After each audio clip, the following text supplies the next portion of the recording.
ফাংশনের সাহায্যে আমি লিপ ইয়ার বার করব। দেখতে থাকো পাইথন প্রোগ্রাম।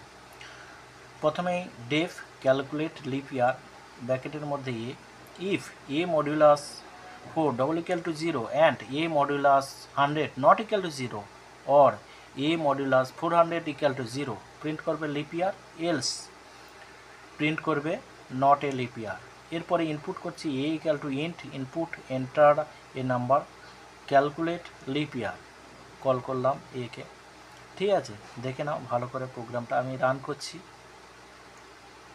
এরপরে আমি একটা এন্টার দ্য ইয়ার অর্থাৎ 1900 দিলাম, এটা নট এ লিপ ইয়ার। ঠিক আছে, এরপরে আমি আবার রান করব।